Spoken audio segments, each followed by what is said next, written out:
An excess male is a man who is undesired, unwanted, and redundant. He is entirely replaceable, although nobody would even care if he was gone. To put it in more academic terms, the excess male is what happens when either there is a surplus of men in a society, or when women collectively concentrate all their desire on a select few men. In either case, the result is that some men are just unnecessary. They are excess. There is simply no demand for these men in the sexual marketplace. And there's probably more of these excess men in your society than you realize. Ever heard of the male loneliness epidemic? For those of you that are new to the channel, my name is Dr. Lucius Maxing. I am a clinical psychologist with 13 years of counseling experience with a PhD in human psychology from Tel Aviv University. And most recently, I've worked for 4 years as a consultant in criminal psychology working for the FBI. And today, we're going to be doing a deep dive into the dark psychology of the excess male. In some parts of the world, there is quite literally a surplus of men, such as in India, where there are 45 million more men than there are women, or in China, where there's 26 million more men than women.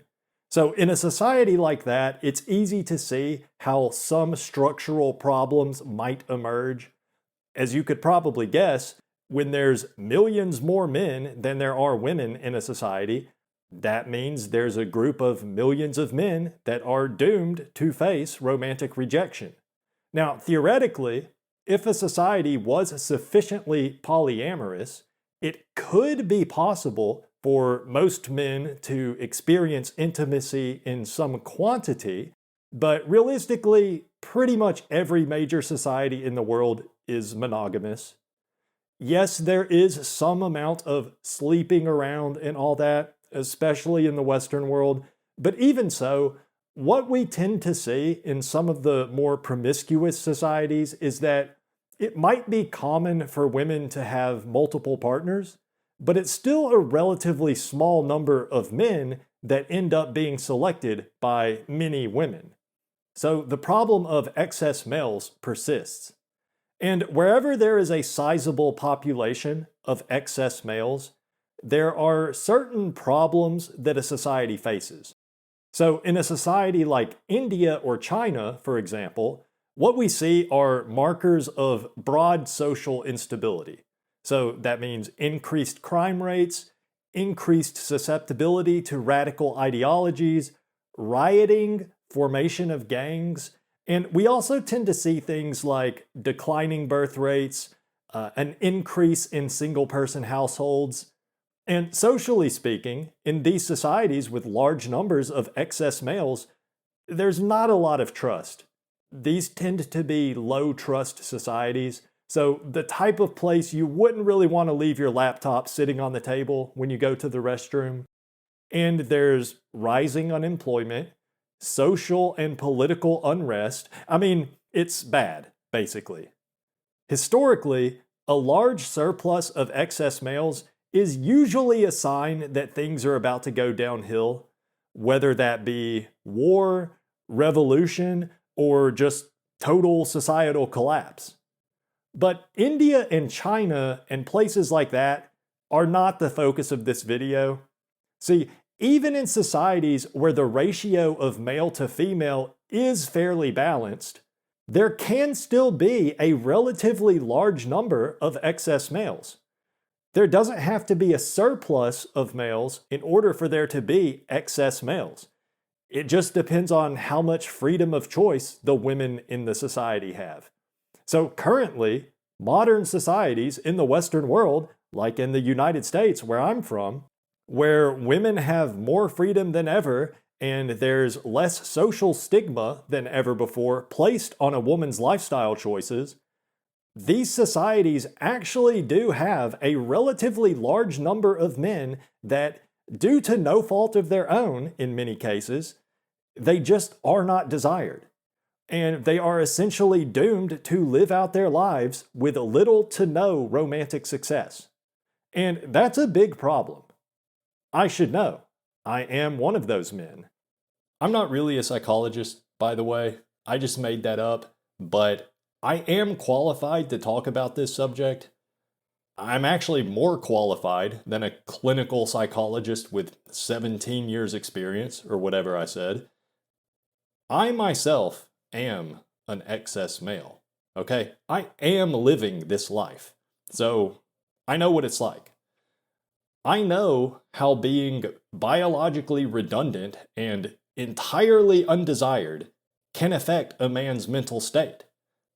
I know because I personally feel those effects. So let me describe the psychological state of mind of an excess man. First of all, it's important to keep in mind I am going to be speaking in generalities throughout much of this analysis. Every man is different and they handle distress differently. So the psychological profile I'll be describing isn't going to fit literally every single excess male in existence. My goal here is to describe the psychological state of the average excess male. So some excess men will have all of these effects. Some will just have some particular effects, but not others.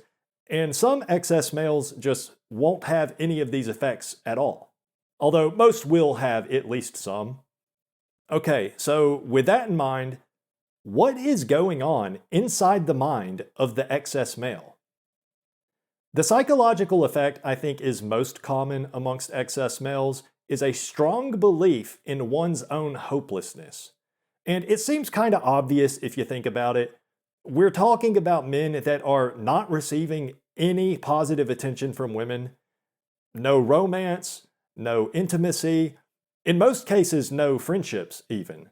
Okay, and I guess some people don't realize this, but intimacy with the opposite sex is a basic human need, similar to thirst or hunger. You know, it's not a physical need on the same level, obviously, with hunger or thirst, in the sense that you won't literally die within a matter of days or weeks if you don't have it, but it is a need for your psychological well-being. That is just a fact.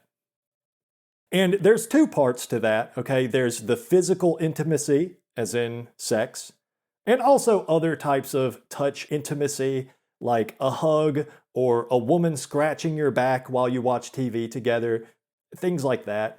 So that's physical intimacy. Then there's the emotional intimacy, which is every other part of the relationship. You know, having someone to talk to after a rough day, knowing that somebody cares about you, knowing that there's a person that chooses you over all her other options.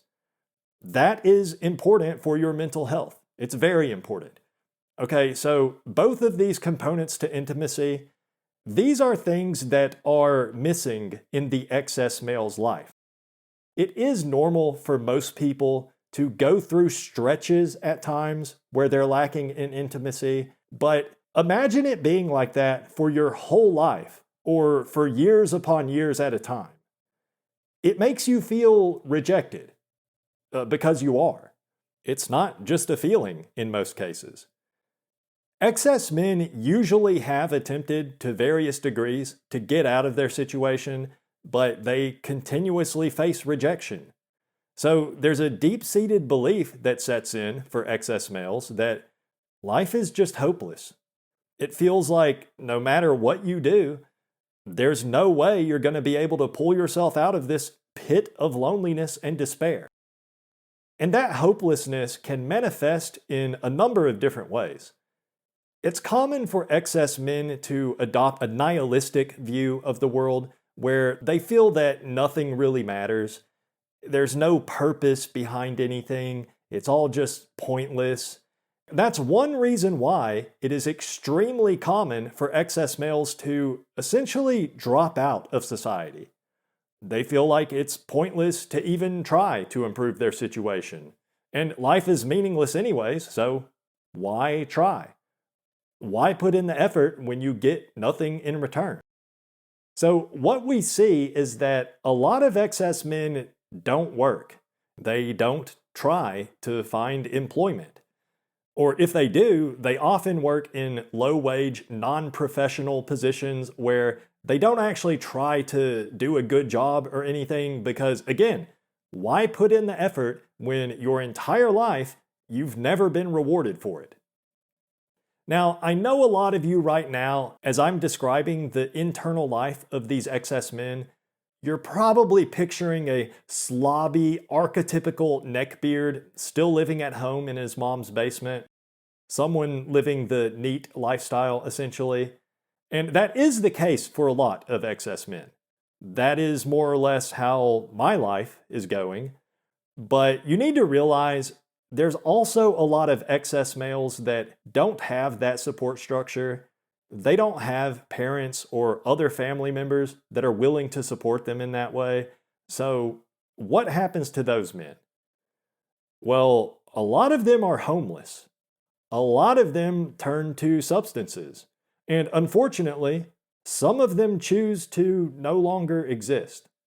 So, I really do hope for those of you listening to this that are fortunate enough to not be an excess human being, please try to have some sympathy. Please understand that despite what some people would have you believe, these excess men are not just a bunch of raging misogynists that are only single because of their ugly personalities. A lot of these men have mental issues, or they're on the autism spectrum, or in some cases, they are sufficiently unattractive to the point that it is extremely difficult for them to attract a partner. And some of them are living very difficult lives. So please do try to have some sympathy. Another reason why many excess men give up on employment, aside from just the feelings of hopelessness, or it's not really aside from that, it's more of a contributing factor. And this is probably obvious, but most excess men suffer from depression. And since some of the symptoms of depression are hopelessness, loss of drive, loss of ambition, lethargy, just feeling tired all the time, these are all things that make it much more likely for a person to just drop out and give up. And while we're on the topic, let's look at some other symptoms of depression. Angry outbursts, irritability, loss of interest, and loss of pleasure in things that you would usually otherwise enjoy. Insomnia could be a symptom of depression, anxiety, restlessness, trouble with thinking, and trouble concentrating. These are all issues that excess men tend to struggle with. Now, you can argue all day about whether it's the chicken or the egg. Are excess men depressed because of their situation, or are they in their situation because of their depression? I think it could go either way, just depending on the individual, but I do think most excess males, they aren't just in their situation as a result of depression.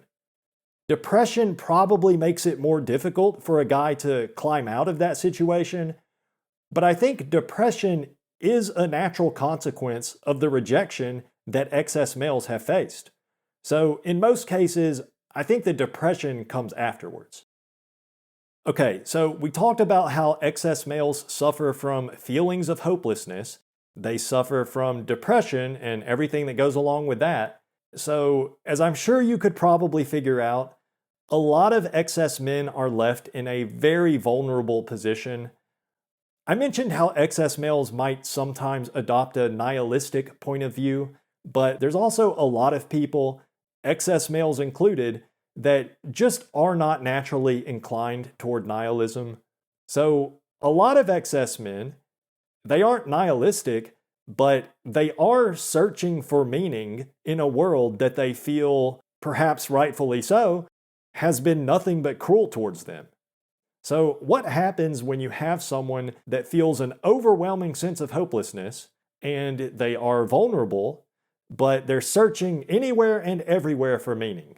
They're searching for a purpose, a reason to actually care about something. Well, the result is that in some cases, an excess man might fall victim to any one of the many radical ideologies that exist in this world. I'm not going to bother giving my opinions on any particular so-called radical ideologies, especially because some of those radical ideologies may or may not be supported by the mainstream. So I actually can't say what I think about it on YouTube without risking a penalty. But excess men are in a vulnerable position. You know, when you just feel completely hopeless and you desperately want things to get better, you're probably going to be a little bit more susceptible to some dangerous sorts of beliefs or some radical lifestyles, especially when a lot of these radical ideologies might be associated with fringe internet groups that will immediately offer you a feeling of acceptance. And on that note, a little piece of advice for anybody watching this that feels like maybe they might be in a vulnerable position: just do not trust anybody you meet on the internet.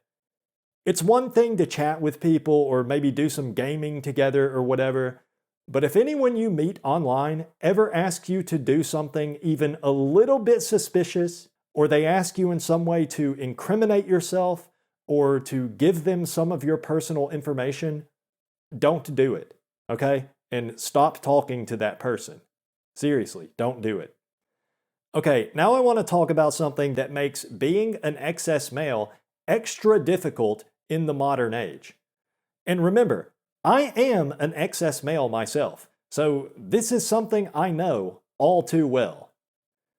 For the majority of my life, I have been rejected and lonely, and I've never felt like all the effort I put in really amounted to much. So by now, I have more or less just given up. I am 37 years old, and I live with my mom. I'm unemployed, although I do make a little bit of money from this YouTube channel, but it's not much, probably less than minimum wage. Every now and then, I will apply to some jobs, but I don't expect much. I don't get any interviews. It's been a long time since I interviewed for a job, so I've given up. And in my position, through my life experiences, I do think that's a rational decision to give up. However, pretty much nobody else in society agrees with me on that, including my family, especially my family. They all still expect me to work. Okay, so the point I'm making here is that excess men get none of the rewards that a person should reasonably expect if they work hard and put in the effort and they are productive. Excess men have a lifetime of experience of constantly being ignored or rejected no matter how hard they work. Yes, they might be able to make their life a little bit more comfortable. Obviously, anybody would prefer to live in a nice home in a safe neighborhood with enough money to pay their bills compared to the alternative. But if you're still not able to acquire any emotional or physical intimacy, it starts to feel like none of that other stuff matters anyways. Yet, everybody still expects you to keep working. Everybody expects you to continue to break your back day in and day out and just keep being a cog in the machine of society when you don't even get to reap any of the rewards. It's really easy for a lot of people to say things like, well, you just need to man up and keep trying. Try harder. It's a skill issue. You just need to try harder. It's easy to say that when you are someone that has the experience of your hard work being rewarded. But excess men don't have that experience. Okay, most excess males are not in the position they're in for lack of trying. Some, yes, that's probably the case, but for most of us, we have tried to be successful. We have tried to work on ourselves. We've tried self-improvement. We've tried getting a better job. We've tried dressing better. We've tried working out. And yes, most excess males have tried actually talking to women.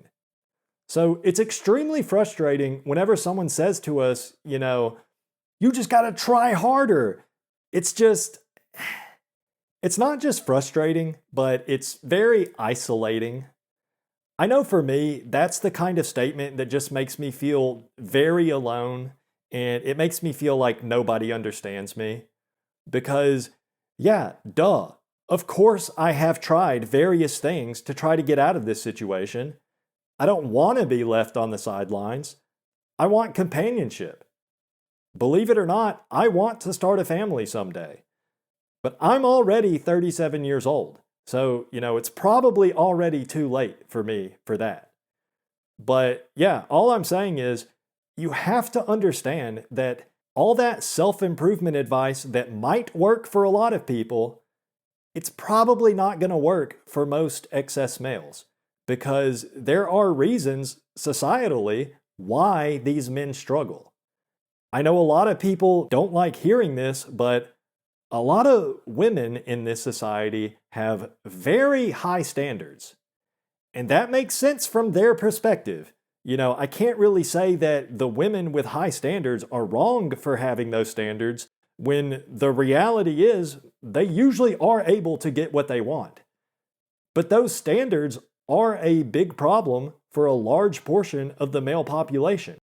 It's like an ever-increasing minimum threshold we have to meet for our appearance, our social skills, our social circle, our finances, just everything. The inflation of the average woman's dating requirements just makes it very difficult for a lot of men to succeed. And I already know I'm going to be written off for some of the things I'm saying because I know it is hard to accept if you don't have the same experiences that myself and lots of other men have. But if nothing else, even if you don't think women's standards are unreasonably high these days, maybe you can ask yourself, why do so many men feel like that's the case? Why are so many men struggling so badly with trying to attract women? Why are they struggling so much so that record numbers of men have pretty much just completely dropped out of society? There has to be a reason. You can keep your fingers in your ears all day long if that's what you want to do, and you can keep telling yourself, it's because men are all evil misogynists. It's because of the red pill. It's because of Andrew Tate. It's because men don't respect women. Blah, blah, blah. You can keep telling yourself that if that's what you want to do. Go ahead and keep your eyes all the way closed shut and keep telling yourself that as long as a man just respects women and makes sure to bathe regularly and wear deodorant, he's guaranteed to find a girlfriend. Keep telling yourself that. Keep ignoring what thousands upon thousands of men are telling you straight to your face and see what happens. You can look at societies in other parts of the world where there is a large quantity of excess men, surplus men, like in India, for example, or the Middle East, and you can see what goes on over there. Because I promise you, if we don't do something to reduce the number of excess men here at home, we're going to be having all those same problems. We already are having those problems. I think it's just in the beginning stages right now, so maybe it's not obvious to everyone, but yeah, things aren't really going so well. When the psychological state of this many men is this bad, what do you expect the overall health of your society to be like? Just something to think about, I guess. If anything I said in this video resonates with you, or maybe if it made you think about things in a different way, please check out some of my other videos. I have a lot of videos talking about male loneliness and the current state of society, as well as my own personal experiences trying to navigate this hellscape. And please subscribe if you just want to help me out. And as always, thank you for watching. I really appreciate it.